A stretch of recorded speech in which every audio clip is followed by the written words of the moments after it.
بہنوں، بھائیوں، بزرگوں، نوجوانوں، دوستوں، احتجاج کرنا ہر زندہ معاشرے کے افراد کا ایک بنیادی حق ہے۔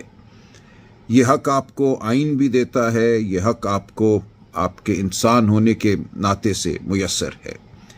جب آپ کے وطن میں کوئی ایسا عمل ہو جو آپ سمجھتے ہیں آپ کی روایات کے خلاف ہے، آپ کی شرافت کے خلاف ہے، آپ کے اصول و اقدار کے خلاف ہے، تو آپ پر یہ لازم ہو جاتا ہے کہ آپ اپنی آواز بلند کریں۔ آپ کا آئین آپ کو یہ حق دیتا ہے کہ آپ اکٹھے آواز بلند کریں، آپ سڑک پر اکٹھا چلنا چاہیں تو اکٹھا چلیں۔ لیکن ہمارے ملک میں بدقسمتی سے اس عمل کو ایک جرم سے تعبیر کیا گیا ہے۔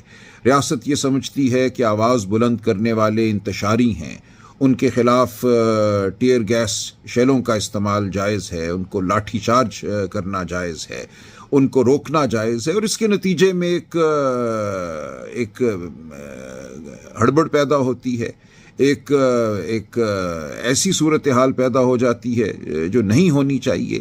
املاک کو نقصان پہنچتا ہے، لوگوں کے جان اور مال کو نقصان پہنچتا ہے۔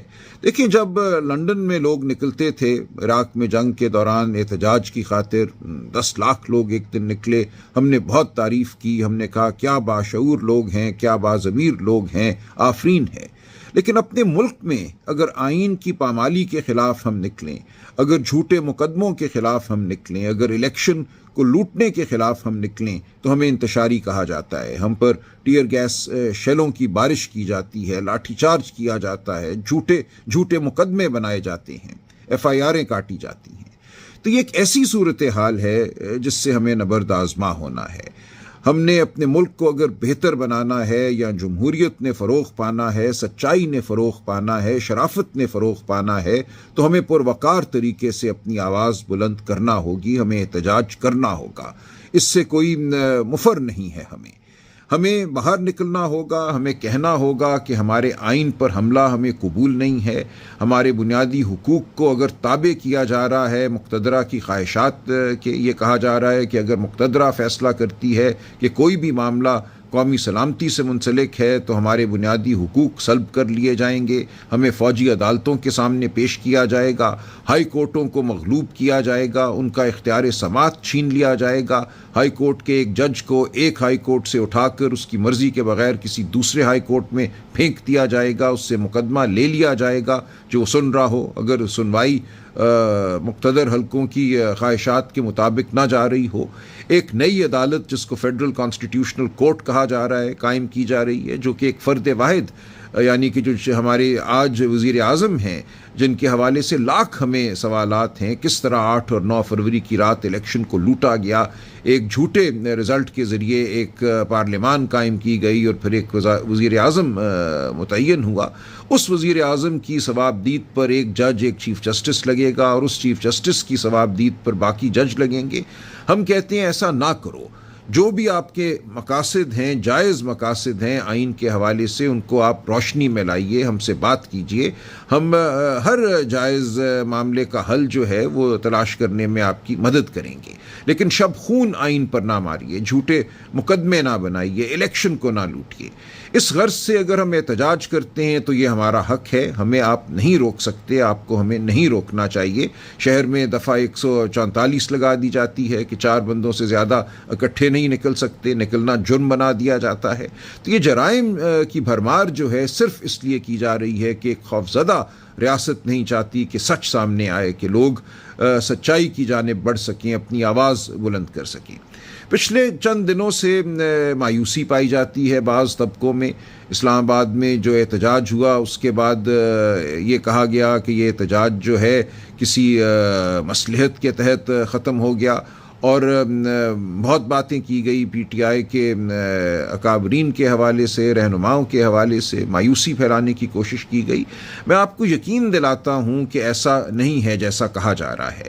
ہر احتجاج کا کوئی نقطۂ آغاز ہوتا ہے، کوئی انتہا کا مقام ہوتا ہے، اور ہر احتجاج آخری احتجاج نہیں ہوتا۔ ایسا نہیں ہے کہ کسی ایک احتجاج کے ذریعے آپ کو تمام مقاصد حاصل ہو جائیں گے۔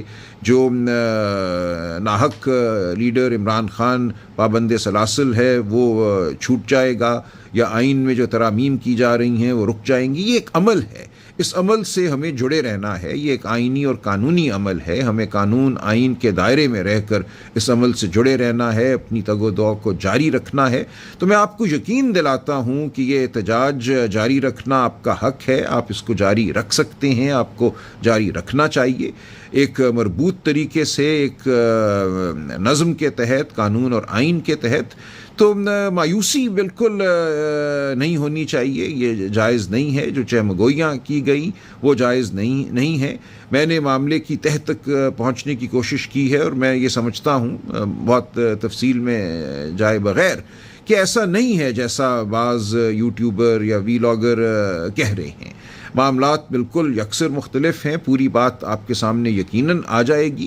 آپ یقین رکھیے کہ ہمارا جو کاز ہے وہ برحق ہے.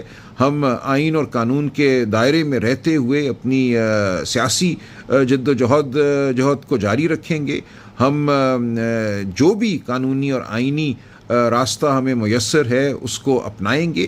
اگرچہ عدالتوں کو بند کیا جا رہا ہے, عدالتوں کو من پسند ججوں کے تابع کیا جا رہا ہے, آزاد منش ججوں کو ڈرایا دھمکایا جا رہا ہے, اس کے باوجود ہم یہ سمجھتے ہیں کہ آئین اور قانون کی سربلندی کے لیے جو ہماری جد و جہد ہے وہ کامیاب ہوگی. وہ پی ٹی آئی کے حوالے سے ہو یا پی ٹی آئی سے ہٹ کر پاکستانی یہ جد و جہد کریں, یہ آپ پر لازم ہے, آپ پر فرض ہے کہ یہ جد و جہد کی جائے. عمران خان آج اس جد و جہد کے ایک اہم کلیدی کردار ہیں. ان کے ساتھ ایک بہت بڑی تعداد پاکستانیوں کی جڑی ہوئی ہے. اس تعداد کا, اس آبادی کے حصے کا احترام کیجئے, ان کی خواہشات کا احترام کیجئے, ان کے جمہوری حقوق کا احترام کیجئے. اور میں تمام پاکستانیوں سے یہ اپیل کرتا ہوں کہ معاملے کو سمجھیے. جو معاملات ہیں, جو قضیے ہمارے سامنے ہیں, جو دشواریاں ہیں, ان کو سمجھیے اور ہمارا ساتھ دیجئے. سیاسی سطح پہ نہیں, آئینی سطح پہ, شرافت کی سطح پہ اس ملک کو تاریکیوں میں ڈوبنے سے بچانے کے لیے ساتھ دیجئے. ہمارا ساتھ نہ دیجئے, اپنا ساتھ دیجئے, اپنی آنے والی نسلوں کا ساتھ دیجئے. تو انشاءاللہ مایوسی کی کوئی ضرورت نہیں ہے. کسی بھی سطح پہ یہ عمل جاری رہے گا اور انشاءاللہ کامیابی ہمیں نصیب ہوگی. بہت شکریہ.